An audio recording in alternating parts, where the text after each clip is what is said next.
Bismillahirrahmanirrahim. Assalamualaikum warahmatullahi wabarakatuh.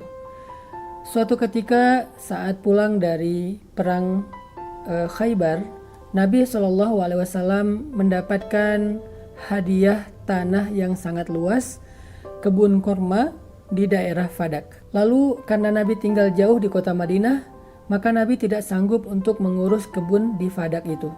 Maka Nabi SAW memberikan kesempatan kepada orang-orang yang ada di kawasan Fadak atau daerah Khaybar untuk mengelola lahan milik Nabi tersebut dengan perjanjian bagi hasil setengah-setengah.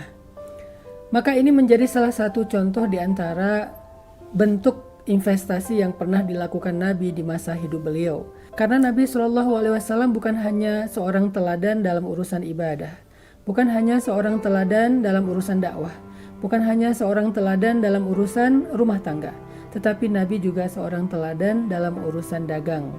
Beliau memiliki skill berbisnis yang luar biasa. Dan skill berbisnis Nabi itu bukan hanya tentang bagaimana mencari untung, tetapi bagaimana memberi manfaat kepada orang lain. Bagaimana menjadikan usaha beliau itu mampu mempekerjakan banyak orang. Nah, dalam cerita Fadak ini kita belajar banyak hal dari Rasulullah SAW.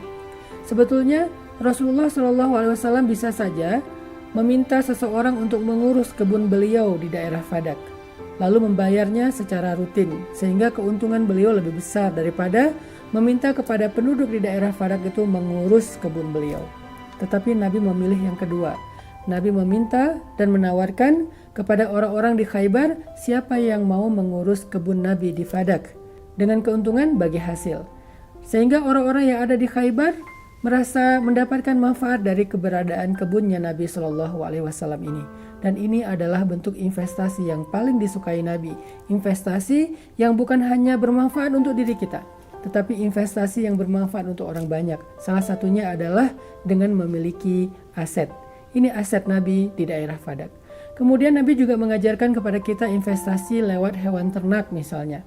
Karena Nabi sejak masih berusia belasan tahun sudah menjadi penggembala yang biasa mengurus ratusan bahkan ribuan ternak.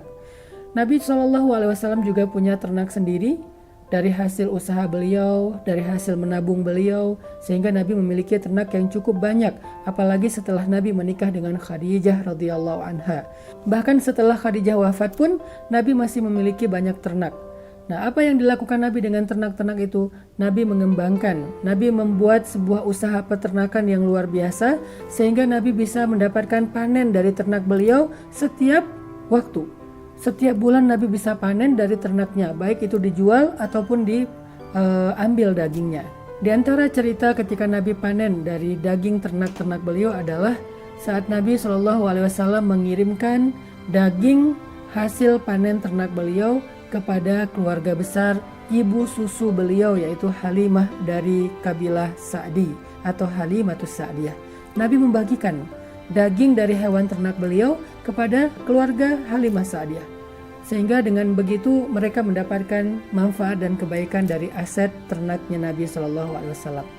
Nabi juga pernah memberikan daging dari ternak beliau kepada keluarga besar Khadijah, keluarga besar ibunya Aminah, begitu juga dengan yang lainnya. Di sini kita belajar bahwa ternyata salah satu di antara investasi yang disukai oleh Nabi itu adalah investasi lewat usaha peternakan, baik onta ataupun domba. Di kita mungkin ada sapi, ada kambing, ada domba, ada ternak ayam dan seterusnya.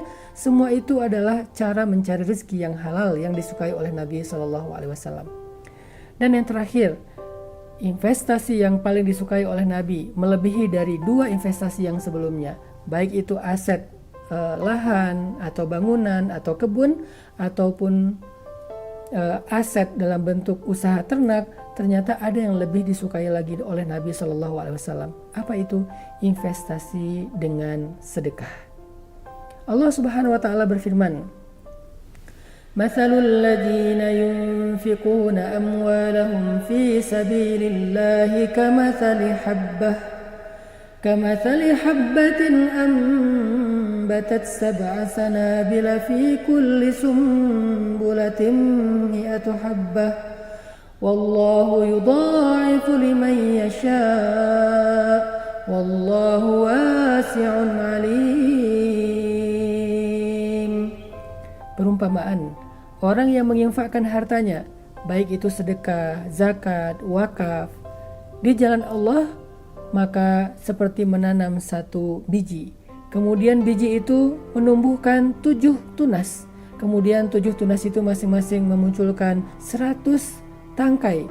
Maka begitulah berkahnya investasi lewat sedekah atau infak fisabilillah. Jadi buat siapapun di antara kita yang senang berinvestasi, apakah dengan menabung, apakah dengan membeli aset, ataukah dengan investasi dalam satu usaha bisnis, maka jangan lupa sesungguhnya ada satu investasi yang lebih baik dari semua itu. Dzalikum khairul lakum. Lebih baik dari apapun investasi-investasi duniawi, yaitu investasi lewat infak ataupun sedekah di jalan Allah Subhanahu wa ta'ala.